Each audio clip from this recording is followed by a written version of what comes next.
Empezamos con una frase, una que probablemente has dicho o pensado más veces de las que recuerdas. Tenía razón para enojarme. Esa frase es nuestro pasaporte moral favorito, porque la usamos antes, durante y después de cada explosión para justificar lo que pasó. Mi esposa lo hizo otra vez. Mi hijo no respondió como debía. El conductor de adelante me cortó. El compañero de trabajo me ninguneó. Y entonces exploté.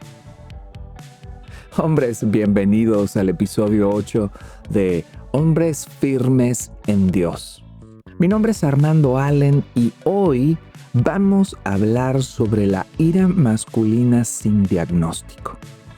Aquella que carga la frase tenía razón como permiso y va dejando grietas en cada relación que toca. Y te lo digo como alguien que también ha cargado esa frase, como alguien que también ha justificado a veces explosiones que no debía. Hoy vamos a hablar de algo que la cultura masculina enaltece, y es aquel carácter, el que no se deja, ese carácter fuerte, ¿verdad? Pero que la escritura llama distinto. Así que si nos vienes escuchando en el carro, caminando, corriendo con tus audífonos, está excelente. Pero si puedes darte un tiempo ahí en tu sillón favorito, tomándote tu café o aquella bebida que te permite relajarte y enfocarte, aún mejor. Ya que este episodio, al igual que los anteriores, nos va a demandar una sola cosa, y es honestidad. ¿Empezamos? Muy bien. Vamos a nombrar de dónde viene esto, porque hasta que no rastreamos el origen, es difícil romperlo. Y lo vamos a iniciar descubriendo como aquellas capas con las que vamos nosotros también construyendo esta famosa cultura masculina. Muy bien. Y es así como nombramos la primera capa. Es esta cultura que nos ha sido de alguna manera impuesta, que crecimos viendo tal vez en nuestros padres que explotaban y que nadie los confrontaba. Y todo el mundo decía, es que esa es una persona de carácter fuerte, o decía, no, es que así son los hombres. Pero la verdad es de que esa virtud, entre comillas, es patología disfrazada de virtud. Y aprendimos nosotros el mismo libreto. Muy bien, hablemos entonces de la segunda capa, que es una justificación teológica mal aplicada. Algunos pasajes muestran a Dios airado, a Jesús volcando mesas, a profetas confrontando. Y nosotros tomamos eso como permiso. Oh, claro, si Dios se enoja, yo me enojo también. Si Cristo volcó mesas, pues yo también puedo gritar. Bueno, la tercera capa de la que vamos a estar hablando es aquella estrategia de control. Y es aquella que utiliza la ira como herramienta más rápida para controlar el entorno. Grita y la familia se cuadra. Explota y los demás caminan como en cáscaras de huevo. Y esto es algo que el hombre aprende, sin admitirlo, que su ira le da poder.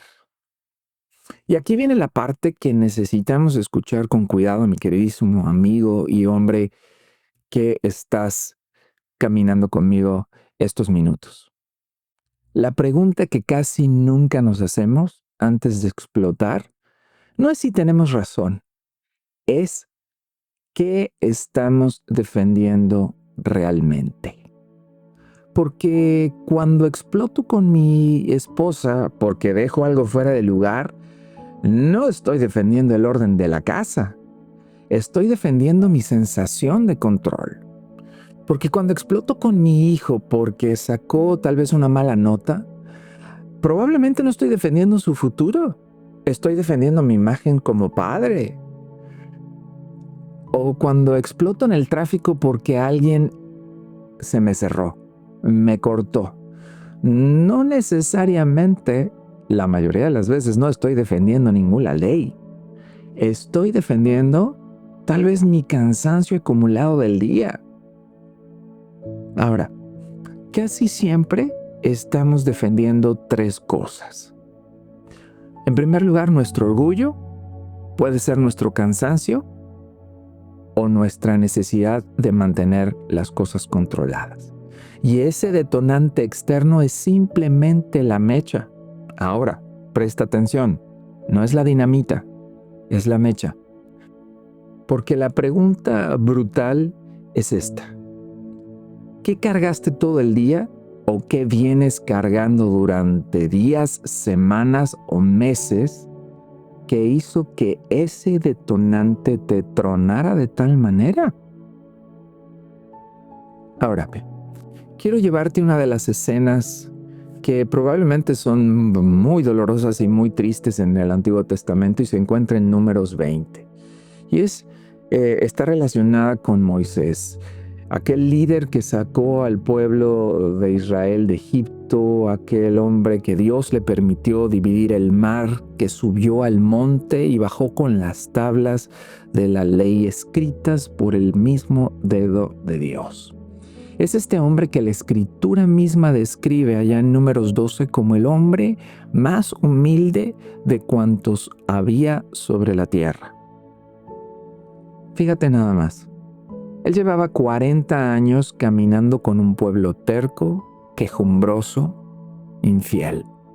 40 años escuchando murmuraciones, intercediendo cuando merecían castigo.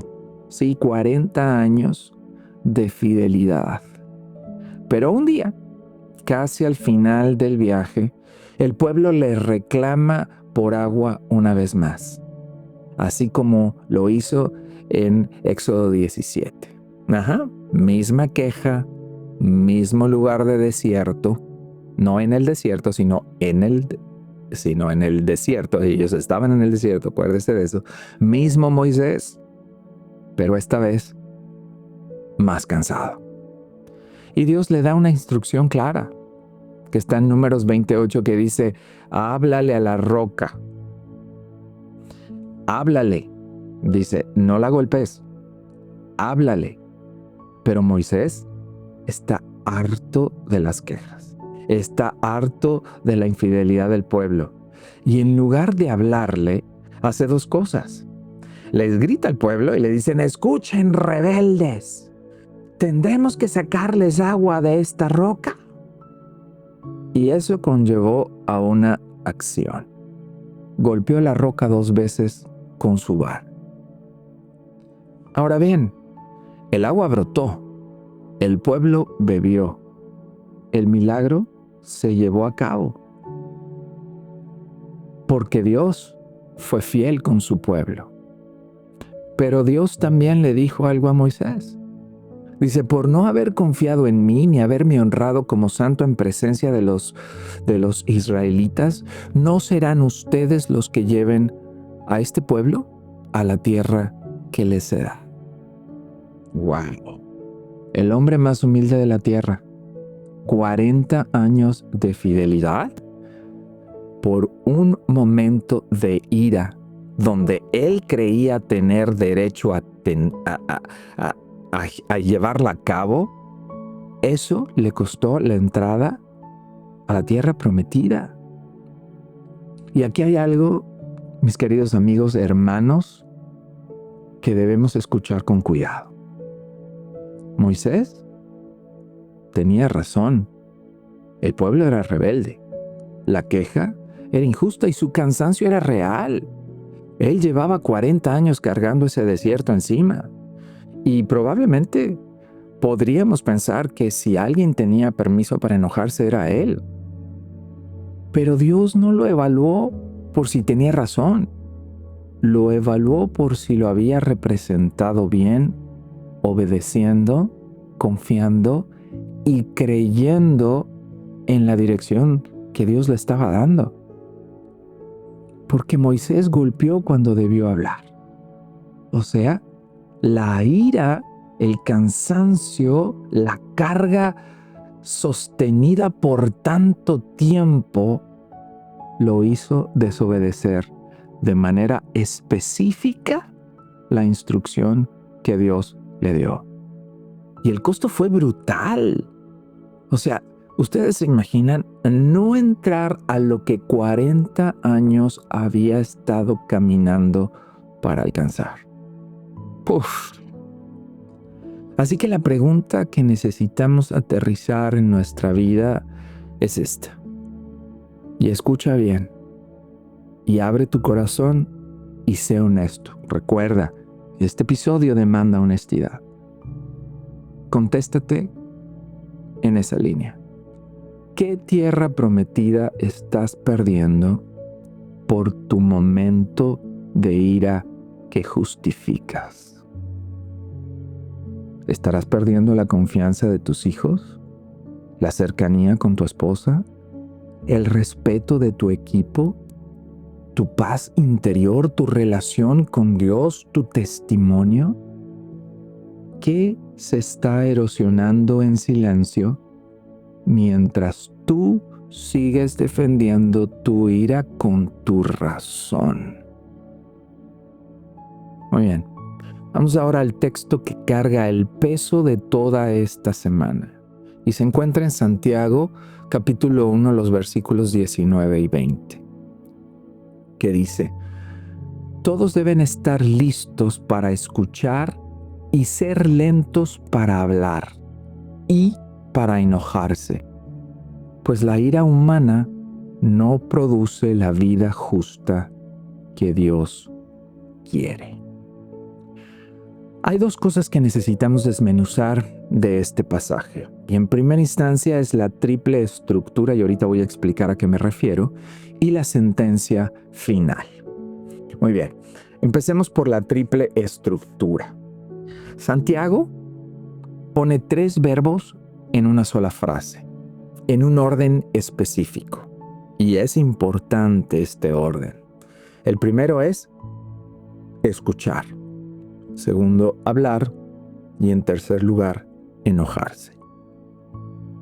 Estos 3 verbos describen el orden exacto, los 3 puntos de falla emocional del hombre cuando se confronta con una situación que le molesta. Paso 1. Escuchar. Dice, listos para escuchar. La palabra en su original, en el griego, aquí no es solo oír, es entender, es procesar, es considerar lo que el otro está diciendo realmente. Y la realidad, mi querido amigo, es que el hombre típicamente no escucha.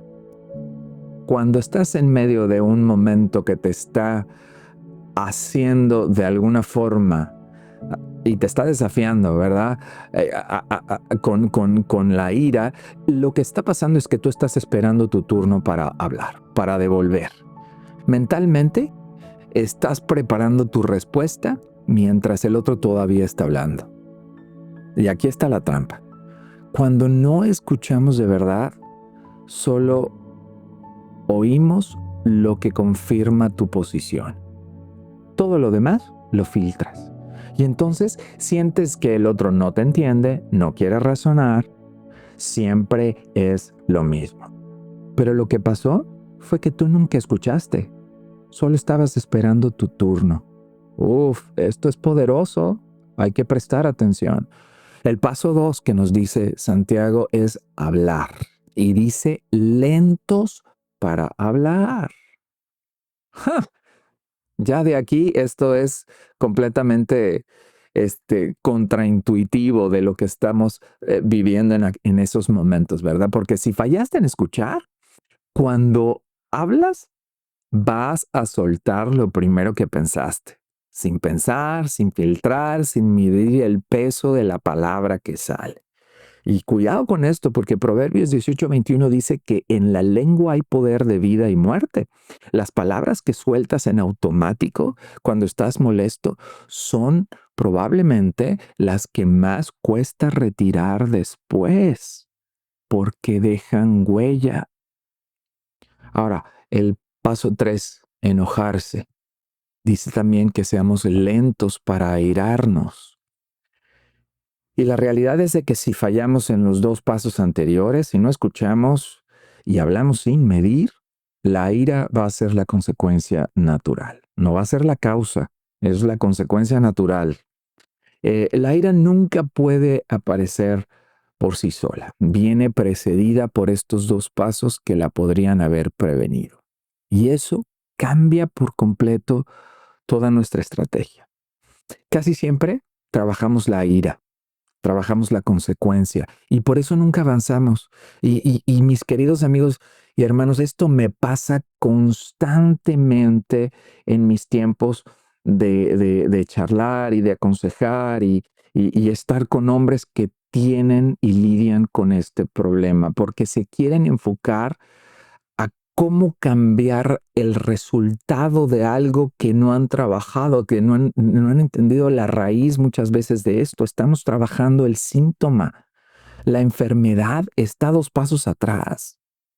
Mis queridos hermanos, hombres, si tú trabajas el escuchar de verdad, no estar esperando tu turno, te garantizo que vas a bajar en un 50% tus episodios de ira. ¿Por qué? Porque vas a prestar atención a lo que te están diciendo. Y si en honestidad lo escuchas, puedes a lo mejor detectar razones que realmente necesitas trabajar en tu corazón. Entonces, si encima de escuchar trabajas sobre tu hablar, trabajas sobre lo que vas a soltar, primero te aseguro también que vas a bajar otro 30% de tus episodios de ira. Porque lo que queda es lo que sí tienes que trabajar como ira, porque ya pasó los filtros.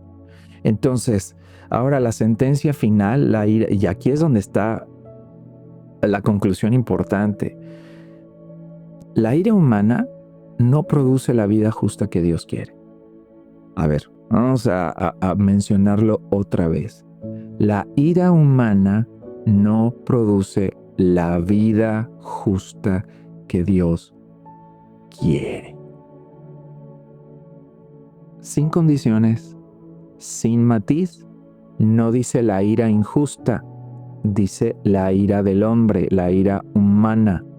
Se ajusta o no, tenga razón o no, esté bien fundamentada o no, la ira humana no produce la justicia de Dios.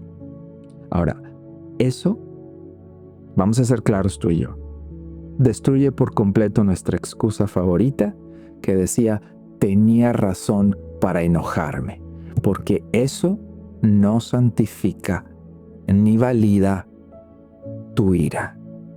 Porque tu ira sigue siendo humana, sin producir nada necesariamente que venga de Dios.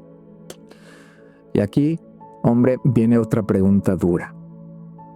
Si lo que estás defendiendo cuando explota no produce nada de Dios, ¿qué entonces sí está produciendo?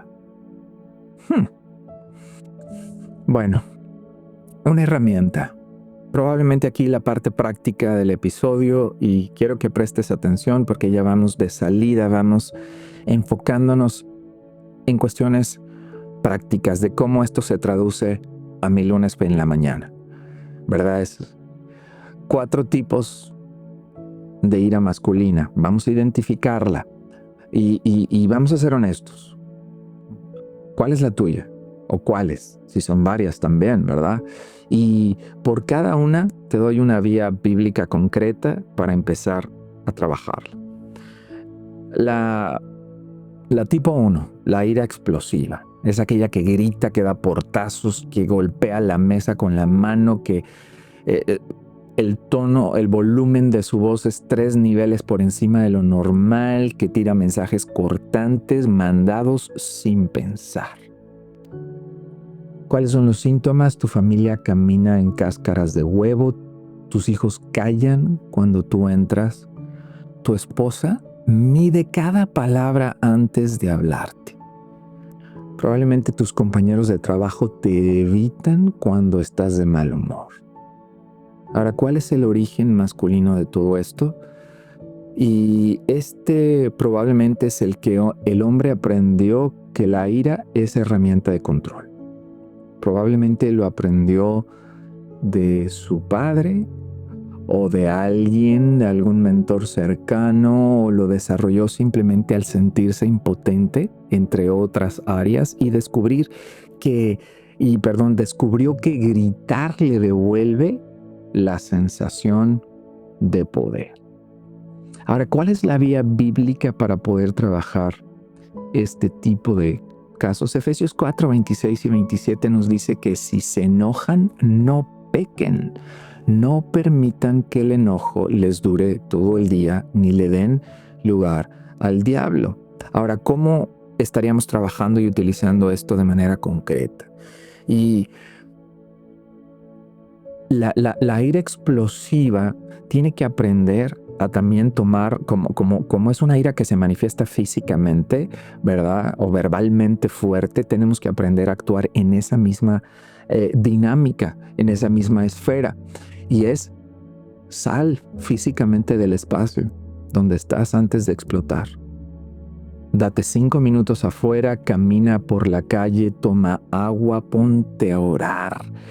Y vuelve cuando tu cuerpo haya sentido que bajó toda esa explosión, toda esa carga de adrenalina, de energía, ¿verdad? Porque la ira explosiva tiene un componente fisiológico real. Y es lo que estaba comentando, tiene adrenalina, tiene cortisol, ¿verdad? Tu frecuencia cardíaca se incrementa, entonces necesitas reducir todo eso, porque tu cuerpo se pone en modo de alarma y ahí el razonar es prácticamente imposible. Entonces, sal, bájalo y regresa cuando estés en un punto de mayor tranquilidad, donde todas estas frecuencias bajan fuertemente, ¿verdad? Todo ese vapor interno puede ser sacado, ¿no? Y definitivamente, si incurriste en algo donde ofendiste o lo que sea, pide perdón, ¿verdad? Cuando explotas. Y sé bien específico, sé concreto. Perdóname por gritarte. No debí de haberlo hecho. Perdóname por haber perdido la calma. El efecto que haya producido, reconócelo también pidiendo perdón. Y eso empieza a reducir cuando en honestidad y en arrepentimiento producimos un perdón genuino, ¿verdad? Ok, bueno, vamos a hablar entonces del tipo de ira número 2 y es aquella ira fría. Este es todo lo contrario, es aquel silencio castigador que a veces se llena de sarcasmo, donde las típicas frases son como tú quieras, está bien, aplicas la ley del hielo, respondes con monosílabos durante días y vuelves y presentas esta conducta pasivo-agresiva en su forma más pura. Ahora, ¿cuáles son los síntomas? Que tu familia va a preferir que grites, ¿verdad? Pues, o sea, muéstrate, habla, di algo, por favor. O sea, no necesariamente estoy diciendo que grites es la solución. Estoy diciendo que esto puede ser un síntoma, que tu familia prefiere que te expreses, porque el silencio, y aquí es algo importante, el silencio dura más, hiere más, y nunca queda claro cuando se acaba. Entonces tu esposa no sabe o tus hijos no saben si estás molesto, cansado, si pasó algo en el trabajo, si a lo mejor creen o que están creciendo con un padre que se apaga cuando algo le molesta. Y todo esto tiene un origen. Y esto es el hombre que probablemente aprendió a mostrar ira abierta, ¿verdad? Y creció con un padre explosivo y se prometió no ser como él.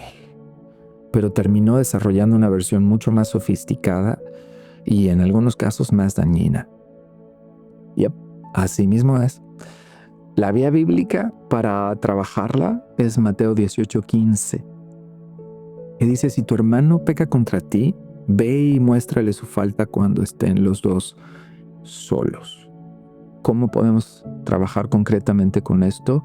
Y es que la ira fría se disfraza de madurez, pero en realidad es cobardía. Si algo te molestó, no te lo quedes callado. Nómbralo. Ten una conversación. Mateo, lo que acabamos de leer es: ve y díselo. No te lo quedes, no te quedes callado, porque eso además genera raíces de amargura. Ten una conversación directa, cara a cara, y con palabras claras. Eh, y di: oye, en realidad esto me molestó, esta fue la razón, ¿verdad? Y esto es lo que yo necesito poner aquí en la mesa y que probablemente se pueda entender, ¿no? Recuerda que el silencio castigador no es una virtud cristiana, no es una virtud bíblica. Y honestamente, es manipulación emocional. Hay que reconocerlo, claro, hay que pedir perdón por castigar con ese silencio que utilizamos en lugar de hablar. Eso probablemente, y hay que decirlo, sé que te dolió más que un grito, así que perdóname. Volvemos a lo mismo, pasar por ese proceso de arrepentimiento y de poder expresar un perdón genuino. Es la base para lidiar con esta ira tipo 2, la ira silenciosa. Ok, la ira tipo 3 es aquella que está justificada, entre comillas, ¿verdad? Por una causa noble. Ahora, la ira por la injusticia es aquel hombre que se enoja por sus principios, entre comillas, el que defiende a su familia, su iglesia, su país, su gremio, ¿verdad? Su grupo, su manada, y carga esta ira crónica porque todo lo ve mal afuera. Ahora, síntomas del hombre, del hombre moderno es aquel que su Facebook, sus redes sociales se vuelven su campo de batalla, ¿verdad? Tu carro se vuelve tu zona de quejas. Tus conversaciones siempre llegan a lo que está mal en el mundo. Sientes que tu ira es santa, justa y hasta la puedes llamar como profética, ¿verdad? O sea, los que no se enojan contigo son tibios o cómplices. Bueno, ¿cuál es el origen masculino de esto? Y este probablemente es el hombre que cristianizó su ira, que encontró pasajes bíblicos que le dan permiso, ¿verdad? Como aquel típico caso de Jesús limpiando el templo, los profetas confrontando reyes, y este hombre se asignó el rol entonces de profeta moderno. Bueno, ¿y cuál es la vía bíblica para trabajarla? Ahora, no la estoy menospreciando en ningún momento, ni lo estoy tratando de manera de sarcasmo. Es algo real, es algo que pasa, ¿verdad? Y es algo que puede estar atesorado en el corazón del hombre. Pero utilicemos la misma sentencia que Santiago ya nos dio, ¿verdad? Y que ya analizamos previamente, y es que la ira humana no produce la vida justa que Dios quiere.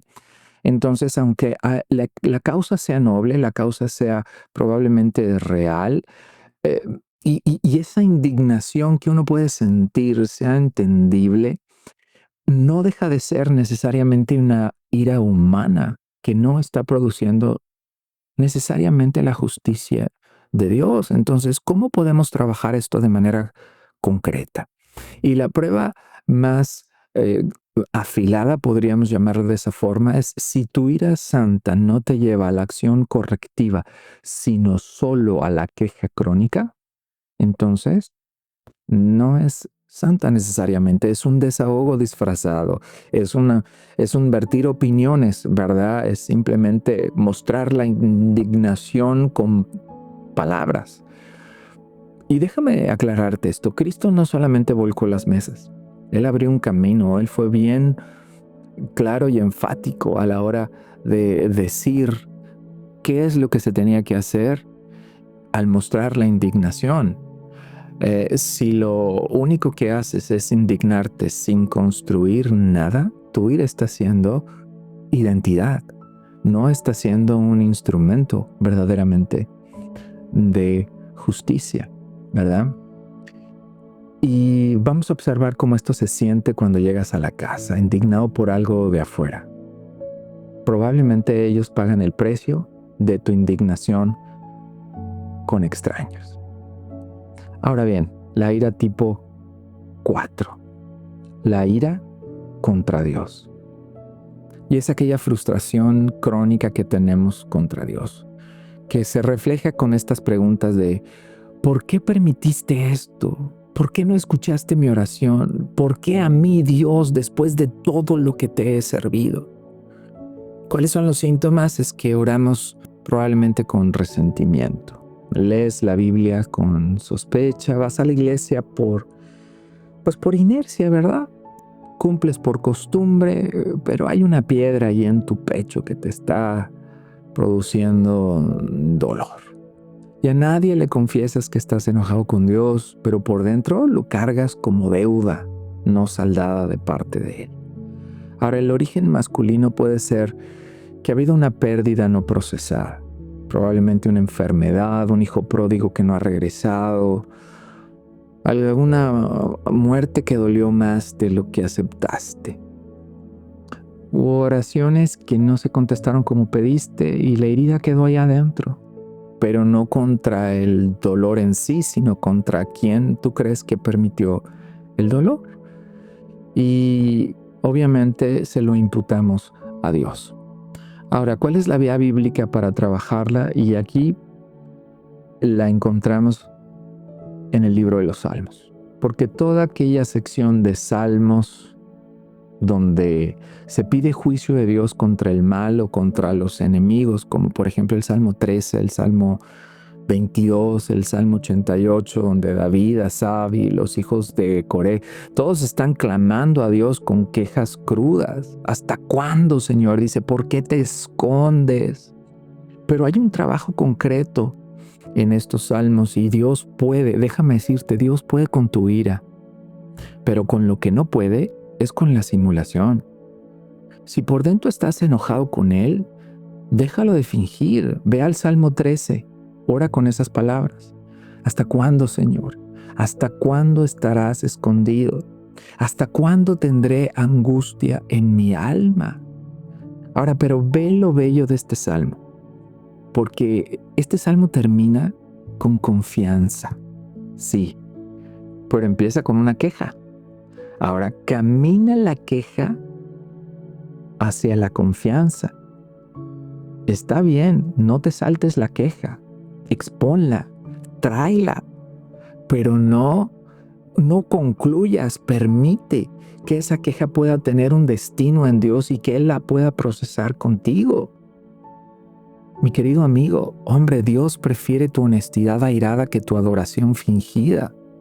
Y eso es Hebreos 4:16, uno de mis pasajes favoritos, que dice, acércate al trono de la gracia confiadamente, no con la cara de cumplido, no con la cara de estar tratando de hacer lo correcto de manera fingida. No, entendamos que lo que se pierde cuando seguimos justificando nuestra ira sin examinar no son solo momentos malos, es algo mucho más grave. En primera, puedes perder tu matrimonio porque la esposa de un hombre con ira no procesada vive en alerta constantemente. Aprende a leer las microseñales, el silencio de 5 minutos, el suspiro pesado, el tono cortante y empieza a editarse a sí misma para no prenderte. ¡Wow! Esto es fuerte. Lo que erosiona el matrimonio no es la explosión grande, es la edición diaria que tus seres queridos empiezan a llevar a cabo para sobrevivirte. ¡Wow! Ahora en segundo, tus hijos. Y aquí escucha con cuidado, mi querido amigo, porque los hijos no aprenden de lo que decimos nada más, aprenden mucho más de lo que ven. Y si gritas, tu hijo varón va a aprender que el hombre fuerte grita. Y tu hija va a crecer pensando que los hombres son volátiles y se va a enamorar de uno así, volátil, porque le va a hacer sentir familiar. Mi querido amigo, la ira no se queda con nosotros. La ira se hereda. Y quién sabe hasta qué generación pueda llegar. Ahora, en tercer lugar, tu vocación. El hombre que vive con ira no procesada se queda corto en oportunidades de liderazgo. No porque le falte capacidad, aquí nadie duda de eso, sino porque la gente probablemente le puede tener miedo. Y la gente no sigue a alguien que le teme, sino a alguien que respeta, ¿verdad? Entonces, cuidado con esto también. En cuarto lugar, tu testimonio, y este es probablemente uno de los más dolorosos, porque el hombre que profesa ser hijo de Dios, creyente, pero explota en su casa, en el tráfico, con el empleado, destruye su propio testimonio. Sus vecinos lo saben, sus compañeros de trabajo lo saben, y aquí, entrecomillados, el evangelio del hombre cristiano, ¿verdad? Entonces se vuelve terminando una hipocresía para los que están a su alrededor. Y por último, tu paz interior. El hombre que justifica su ira nunca descansa de verdad. Porque por dentro siempre está revisando agravios. Quien le debe una disculpa. Quien no ha sido reconocido. Porque esa ira no procesada se vuelve compañera permanente y constante. Y esa compañía permanente y constante puede traducirse hasta en una enfermedad física tarde o temprano. Hipertensión arterial, insomnio, ansiedad, hasta problemas digestivos. Trabajar tu ira, y escucha bien, escucha muy bien, querido amigo y hermano que estás aquí conmigo. Trabajar tu ira no es debilidad emocional moderna. Es obediencia bíblica de un hombre fuerte. Es permitirte y darte la autorización delante de Dios de poder ser cambiado y transformado en un hombre verdaderamente fuerte. Ahora bien, ya identificaste tu tipo de ira, ya entendiste los 3 movimientos. Ahora la parte donde el hombre que se conmueve con palabras bonitas se separa del que verdaderamente está dispuesto a cambiar. Y esta semana, una sola cosa, brutal definitivamente, pero una sola. Identifica un momento específico, ya sea de esta semana pasada, la que está corriendo, de este mes, donde tu ira lastimó a alguien que amas. Una persona específica, un momento específico. Y pídele perdón, genuinamente. Ese perdón que hemos hablado, el que ha sido procesado, ¿verdad? Y ha llegado a un punto de arrepentimiento real y en honestidad va, ¿verdad? Y para esto vamos a establecer 3 reglas no negociables. Tiene que ser un perdón específico, no puede ser un perdón genérico. No vale un perdóname si te he ofendido. No. Eso es escape. Eso es perdóname si tú te sentiste mal. Que pone el problema en cómo el otro recibió, no en lo que tú hiciste. No, tiene que ser un perdóname literal, tal cual, por lo que hice tal día, tal hora, por lo que te dije, por lo que no debí de haber hecho ni dicho. Estuvo mal, claro y concreto. La regla número 2 es un perdón que no tiene justificación pegada. Porque no vale decir, perdóname, pero es que tú, o sea, no, eso no es perdón. Eso es un perdón con un asterisco. No, el perdón real no carga el pero. No. Dilo, para, espera, que el otro responda lo que quiera responder. Pero tú no le pongas pero a tu perdón. Entrégalo honestamente, procesadamente. Ahora, regla número 3, sin condiciones. No vale, perdóname si tú también me pides perdón o perdóname si... No. No, el perdón bíblico, el perdón cristiano no es transaccional. Es un regalo unilateral que tú das. El otro responde o no responde como él quiera, ¿verdad? Y vamos a cerrar esto. Solo el hombre que reconoce su ira injusta puede empezar a no repetirla. Hombre, yo sé que te va a costar. Tu orgullo va a buscar 1000 excusas para no hacer. Va a decirte. El otro también tiene la culpa. Bueno, ya pasó tiempo, no vale la pena volver a revolver la cosa. O mañana lo hago. Esa resistencia que probablemente puedes estar escuchando o sentir en el momento es la mentira defendiéndose. Porque sabe que el día que pides perdón concreto, honesto y real y empiezas a trabajar en tu ira y esto lo otorgas como el resultado de ese proceso, le estás quitando el poder que tenía sobre tu vida y sobre tu hogar. Así que, mi querido amigo y hombre, si llevas años justificando explosiones o castigando con silencio o cargando ira santa por todo lo que ves mal afuera o reclamándole a Dios en lo secreto, déjame decirte, no estás solo y no es tarde. Y si pensaste en alguien específicamente mientras íbamos conversando, un hijo, una hija, tu esposa, tu padre, tu mamá, un amigo, un compañero de trabajo, esa persona es tu primer paso esta semana. No esperes a sentirte preparado. Recuerda, porque la cadena de la ira masculina se debe y quiere ser rota y se va a romper exclusivamente contigo. Así que mis queridos amigos, hombres, si esto te tocó, no te lo guardes.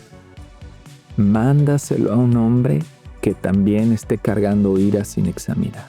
Porque puede ser justo lo que necesitaba escuchar el día de hoy. Bueno, esto fue nuestro episodio 8 de Hombres Firmes en Dios. Acuérdate que durante la semana siempre posteamos ahí en nuestro canal de WhatsApp un videíto de 3 minutos donde arrancamos la conversación. Cada semana, a media semana, los miércoles, aventamos por ahí una reflexión escrita y el viernes terminamos con una pregunta con la que cerramos, ¿verdad? La reflexión semanal. Y obviamente aquí en nuestro podcast podemos desarrollar y entrar en mucho más detalle. Así que hasta nuestro próximo episodio.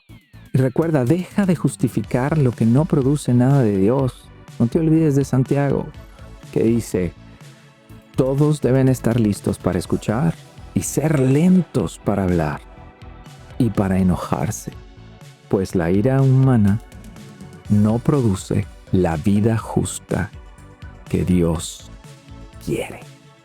Caminemos juntos y sigamos construyendo paso a paso lo que significa ser hombres firmes en Dios.